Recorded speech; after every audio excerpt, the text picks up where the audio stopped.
Hello दोस्तों। Cost और FM का कल आपका एग्ज़ाम है, तो इसके लिए थोड़ा सा लास्ट मिनट आपसे थोड़ा बात कर रहे हैं। इस चीज़ को थोड़ा अपने दोस्तों तक पहुंचा दीजिए जिनका भी एग्ज़ाम है, तो उनको भी बहुत हेल्प होगा। तो सबसे पहले चैप्टर 1 कॉस्ट का बच्चा लोग नेग्लेक्ट कर देता है, उसका एमसीक्यूज ज़रूर देख लीजिएगा, उससे क्वेश्चन आते हैं। ठीक है, एमसीक्यू देखने से भी पढ़ाई हो जाएगा। सेकेंड नंबर कॉस्ट में मार्जिनल कॉस्टिंग मेरे को नहीं लगता कोई बहुत हाथी घोड़ा है, क्योंकि वो पूरा ग्रुप 1 का कॉपी पेस्ट है। कुछ एक आध एक्स्ट्रा सम्स है जो ग्रुप 1 में अपने नहीं किए हुए होते हैं, सिर्फ वो एक्स्ट्रा सम्स के ऊपर नज़र डालोगे तो काम बन जाएगा मार्जिनल कॉस्टिंग में।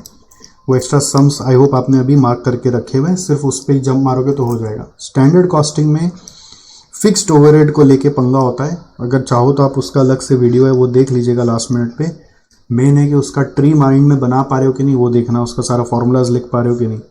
बजट चैप्टर पूरा इंटर का कॉपी पेस्ट है। हर एक बजट का अपना एक फ्लो होता है, वो फ्लो को देख लीजिएगा। फ्लेक्सिबल बजट में जैसे स्टेप्स होता है कि आपका स्टेप नंबर 1 कॉस्ट को आइडेंटिफाई करो, फिक्स है कि वेरिएबल है कि सेमी वेरिएबल है। सेकंड नंबर फंक्शनल बजट होता है, तो उसका सीक्वेंस होता है सेल्स बजट, फिर प्रोडक्शन बजट, फिर मटेरियल कंजम्पशन, फिर मटेरियल परचेज। फिर इस तरफ आ जाओ कि आपका लेबर का बजट होता है, तो लेबर आवर रिक्वायरमेंट, फिर लेबर कॉस्ट, फिर एक मशीन यूटिलाइजेशन बजट आपको दिखाया हुआ था, उसको खोज के देख लेना। बजट में एक वो एफिशिएंसी रेशियो को लेकर भी वेजेस कॉस्ट में अगर एफिशिएंसी बोल रहा है कि 5% से बढ़ गया है तो डिवाइड बाई 105% करके हम लोग उसका कॉस्ट निकालते, ये भी याद रखना।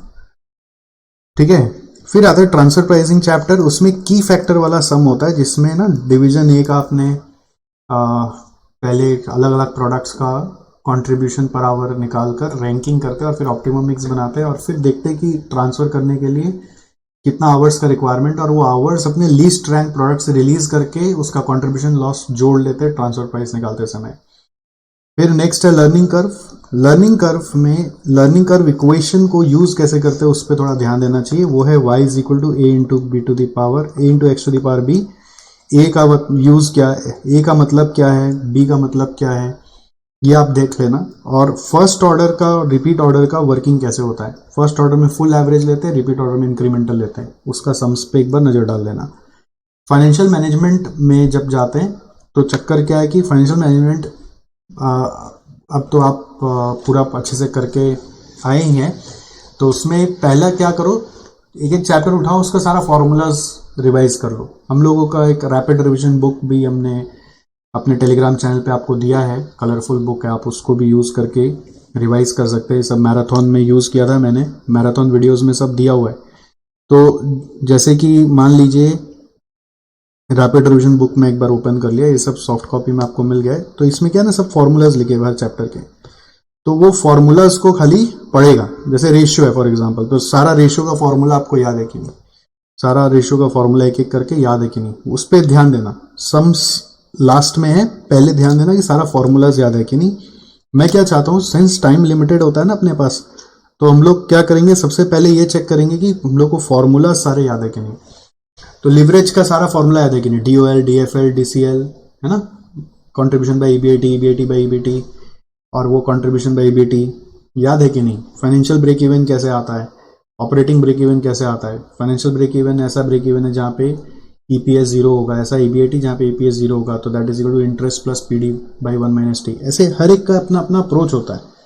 ऐसे फिर एक और इसी के साथ CSP कराते हैं, उसमें इंडिफरेंस EBIT सिखाते हैं, और फिर आपको MPS निकाल कर फाइनेंशियल प्लान चूज करना सिखाते हैं। ऐसे हर एक सम का ना एक ढांचा होता था, वो ढांचा ध्यान में है कि नहीं, बस खाली वो देखना है।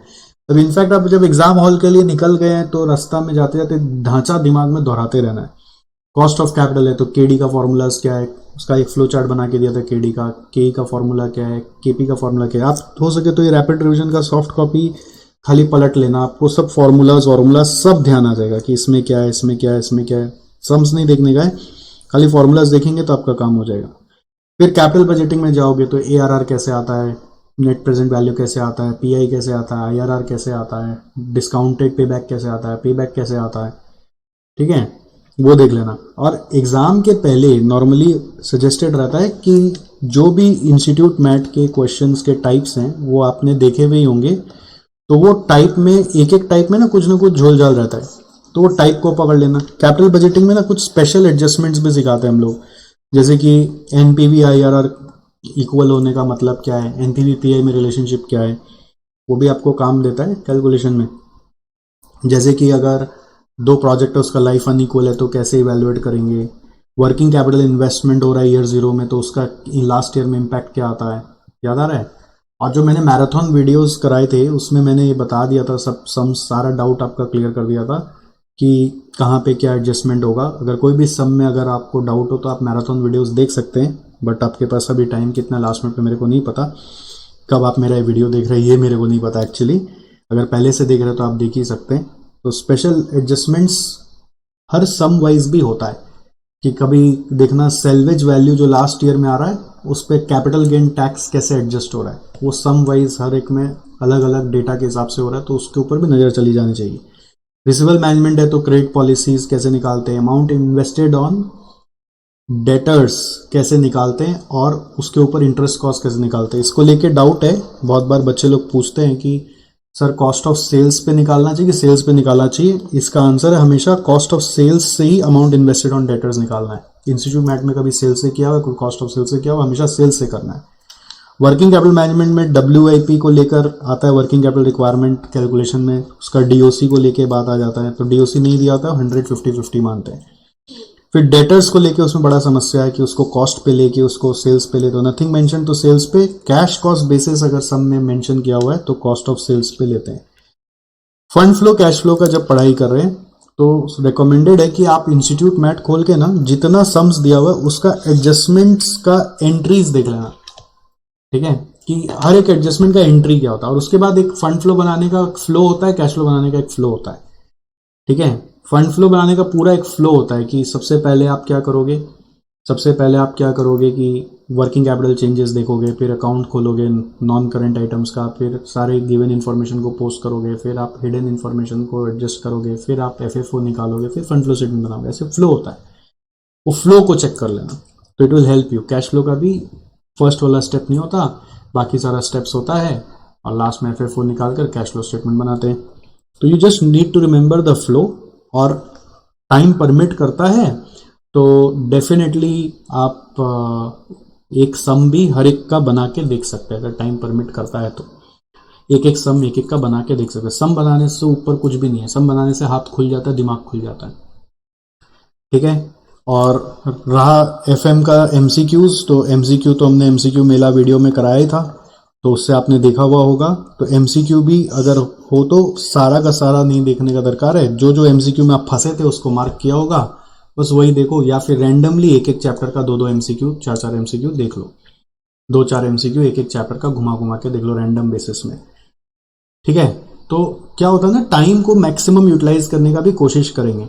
जैसे अब मान लीजिए एग्जाम आ जाता है तो बच्चे क्या करते हैं, परेशान हो जाते हैं। परेशान नहीं होना है, हमेशा ये सोचना है कि मेरे को अपना टाइम को यूटिलाइज करना है। परेशान होने में यूटिलाइज नहीं करना है, यूटिलाइज करना है रिकॉल करने में यूटिलाइज करना है। जैसे कोई भी चैप्टर, बाथरूम में भी बैठे तो चैप्टर लेके उसका ढांचा बना लिया मेंटली, ठीक है, ऐसे हवा में बनाते जाओ विजुअलाइजेशन कर करके। फिर इस तरीके से अगर मान लीजिए खाना भी खा रहे हैं ना, तो हो सका तो कोई एक चैप्टर मेंटली रिकॉल कर लिया।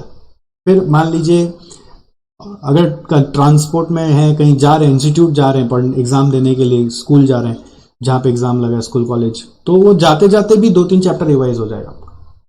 तो जितना आप रिकॉल पे कोशिश करोगे उतना आपको फायदा है। और अगर टाइम बचता है तो कोई भी चैप्टर का एक सम बना लिया तो हाथ भी खुल गया, वो सोने पे सुहागा है।